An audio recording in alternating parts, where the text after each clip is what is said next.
안녕하세요, 가치남입니다. 3월 4일 월요일 국내 시장이 마감되었습니다. 자, 오늘이 3월 첫 거래일이었어요. 다행히도 오늘 코스피 코스닥의 흐름이 좋았었고, 지금 보시는 것처럼 코스피는 1.2%의 상승이 나왔습니다. 물론 오후장에는 별다른 큰 변동은 없었지만, 그래도 오전장의 흐름이 좋았었다면 오후장에는 일부분 빠질 가능성도 있잖아요. 그래서 그런 점들을 생각해보면 저는 오늘 굉장히 좋은 흐름이었다고 생각이 됩니다. 그리고 코스닥도 물론 비슷한 흐름이었었고요.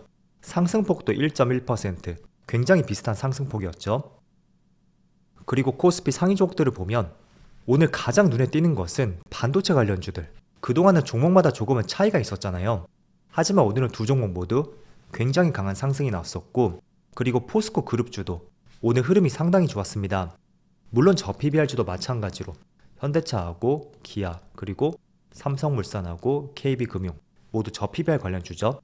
그래서 오늘 코스피의 종합적인 흐름을 보면 첫 번째로 반도체 관련주의 강세 흐름이 있었고, 또 두 번째로 포스코 그룹주의 흐름이 상당히 좋았었고, 또 세 번째는 저 PBR 관련주, 이쪽에서 오늘 상당히 좋은 흐름이 나왔었다. 그렇게 정리해서 말씀드릴게요.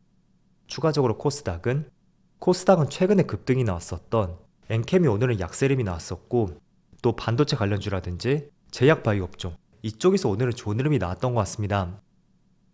그럼 이어서 코스피의 수급을 살펴볼게요. 오늘이 3월 첫날이에요. 그런데 다행히도 외국인은 포지션 변화 없이 오늘도 상당히 많은 매수가 들어왔었고, 기관도 마찬가지로 소폭이지만 매수가 들어왔습니다. 그리고 코스닥도 비슷한 흐름이었었네요. 외국인의 많은 순매수가 있었고, 기관은 오랜만에 순매도가 중단되면서 오늘 시장에 찬물을 끼얹지는 않은 것 같습니다. 그리고 삼성전자, 오늘도 외국인의 많은 순매수가 들어왔고요. 기관도 마찬가지로 오늘은 두 주체 모두 많은 순매수가 들어왔습니다. 그리고 하이닉스도 마찬가지였죠. 외국인의 2천억이 넘는 많은 순매수가 들어왔고요. 반대로 기관 쪽에서는 오늘까지 6거래 연속으로 지속적인 순매도가 나오고 있네요. 또 현대차도 마찬가지로 외국인의 상당히 많은 순매수가 들어왔고, 그리고 삼성물산도 마찬가지로 외국인의 많은 매수세가 들어왔습니다. 그리고 KB금융도 마찬가지로 오랜만에 외국인의 많은 순매수가 들어왔죠. 그래서 오늘은 반도체 관련주 뿐만 아니라 저 PBR 관련주까지 외국인의 상당한 많은 매수세가 들어왔습니다.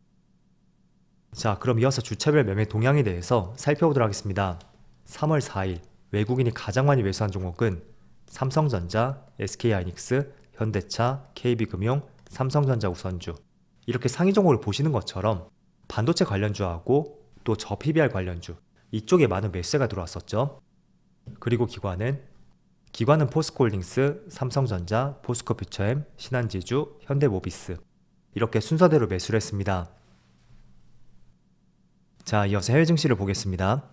우선은 이틀 동안의 미국 증시의 흐름을 보면 시장의 흐름이 굉장히 좋았습니다. 지난주 목요일에는 1%, 금요일도 마찬가지로 1% 가까운 상승이 나왔습니다. 그래서 이틀 동안 상승 흐름이 이어졌고, 지금 종가상으로 16,274포인트거든요. 이거는 월봉상으로 보면, 자, 지난 고점이 16,212포인트예요. 그 고점을 살짝 돌파했다고 볼 수가 있습니다. 물론 아슬아슬하게 돌파했다는 것은 확실하게 돌파했다고는 볼 수는 없습니다. 그래서 이번 달에 어떤 흐름이 나올지 모르겠지만, 우선적으로 나스닥이 직전 고점을 확연하게 돌파하는지 거기에 조금 더 포커스를 맞춰보시면 좋을 것 같습니다. 자, 지난번에 S&P 500도 그 고점 부근을 2월달에 확연하게 돌파를 했었거든요. 그리고 지난주에도 흐름이 상당히 좋았습니다. 그래서 종합주가 지수가 직전의 고점을 확연하게 돌파한다면 그 위에서 충분히 어떤 다른 움직임이 나올 가능성이 있고, 이런 부분은 제가 계속해서 말씀드리고 있어요. 그래서 S&P 500하고 다우지수, 이 두 개의 시장은 직전에 먼저 고점을 돌파했었고, 나스닥이 최근 들어서 그 고점을 살짝 돌파했다는 것은 조금 전 S&P 500하고 다우지수처럼 그 고점을 확연하게 돌파한다면 계속해서 신고가의 흐름이 이어질 수가 있습니다. 그래서 이번 달에 종가상으로 어떤 흐름이 나오는지 그 점을 꼭 살펴보시고요. 만약에 확연하게 돌파를 못한다면 한 차례 주가의 조정이 나올 가능성이 상당히 높습니다.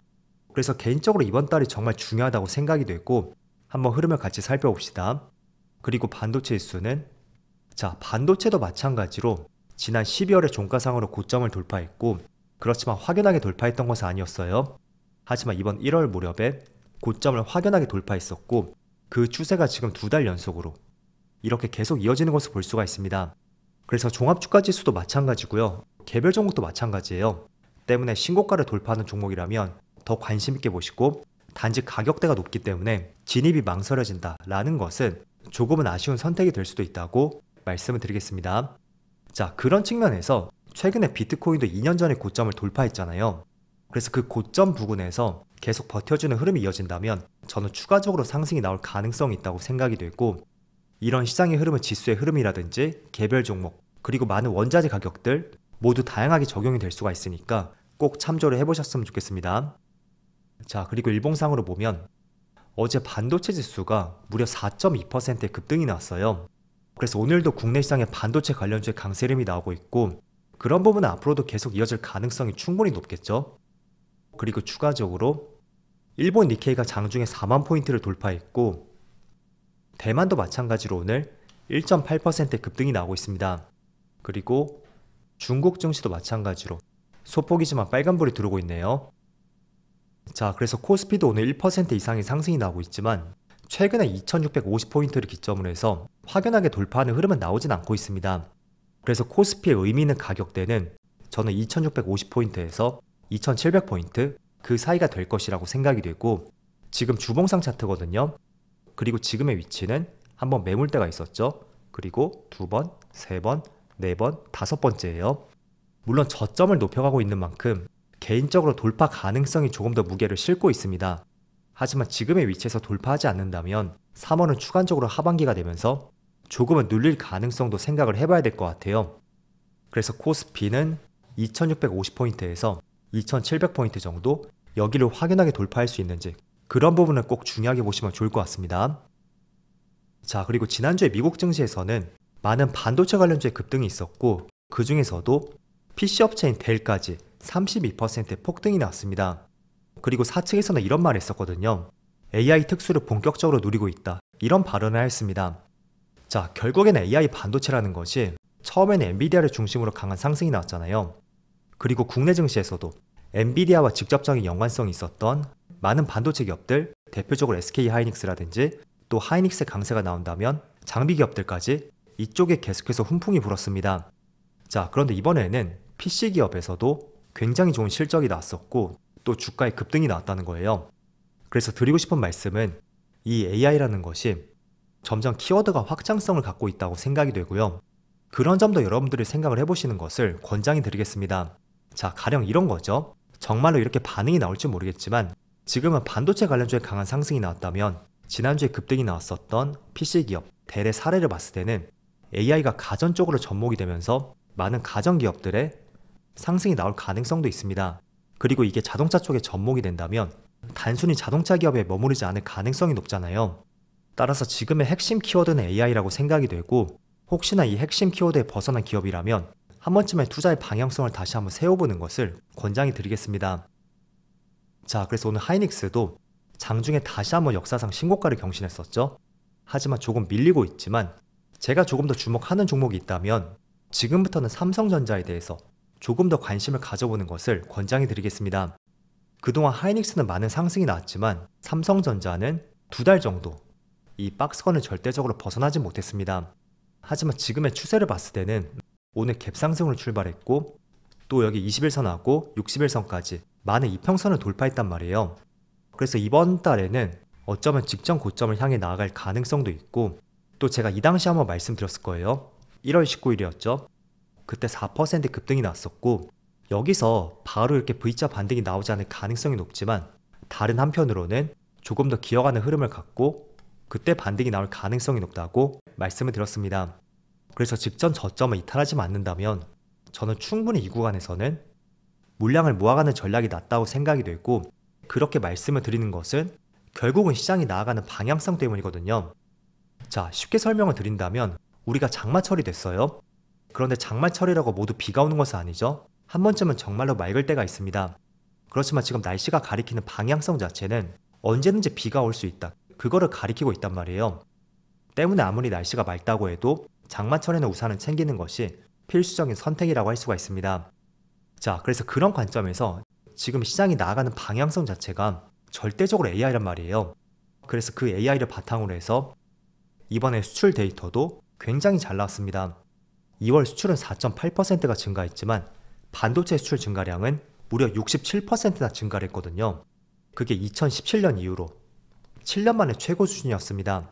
그럼 그 중심에는 무엇이 있는지 그거를 꼭 한번 생각을 해보시고, 이렇게 지금의 시장 환경이 가리키는 것이 AI라고 명확하게 이야기를 하고 있잖아요. 그래서 이 박스권 내에서는 저는 개인적으로 물량을 모아 나가는 것이 나중을 위한 좋은 선택이 될 수 있다고 말씀을 드리겠고, 그리고 주봉상으로 보면 제가 계속 추세를 말씀드리고 있잖아요. 저점에서 이렇게 저점끼리 연결해 보세요. 자, 그럼 정확하게 처음, 두 번째, 세 번째, 네 번째, 지금이 다섯 번째, 그 다섯 번째 추세 하단에서 정확하게 반등이 나오고 있는 초입이라는 것을 알 수가 있습니다. 그래서 그 추세가 깨지지 않는다면 이번에도 반등이 나오고 직전 고점을 돌파하는 흐름이 나와야 정상이겠죠. 그래서 지금부터는 하이닉스도 중요하지만 삼성전자의 흐름 같이 한번 잘 살펴보자고 말씀드리겠습니다. 자, 그리고 또 한 가지 팁을 드린다면 이 추세선 있죠. 여기를 맞닿고 반등이 나온다면 무조건 지난 고점을 돌파하는 것이 1순위라고 말씀드리겠습니다. 만약에 저점에서 반등이 나왔지만 그 고점을 뚫지 못하고 다시 그 추세와 닿게 된다면 어쩌면 추세가 바뀔 가능성도 생각을 해볼 수가 있습니다. 즉 고점이 낮아지고 저점이 낮아지는 이런 패턴이 나올 수가 있겠죠. 그래서 이거는 팁으로 말씀드리겠고, 만약에 정말로 의미 있는 반등이 오늘 나오고 있다면 분명히 지난 79,800원 그 고점을 돌파하는 것이 첫 번째로 반드시 나와야 되는 그림이라고 말씀을 드리겠습니다. 자, 어쨌든 오늘이 3월의 첫날이었는데 그래도 생각보다 미국 시장의 흐름이 괜찮았고 그게 국내 시장에도 연결이 되면서 굉장히 좋은 출발이 되었던 것 같습니다. 내일도 이런 흐름이 나오기를 한번 기대해보면서 오늘 영상 마치도록 하겠습니다. 자, 그럼 편안한 저녁 되시고요. 저는 내일 영상에서 다시 찾아뵙도록 하겠습니다. 감사합니다.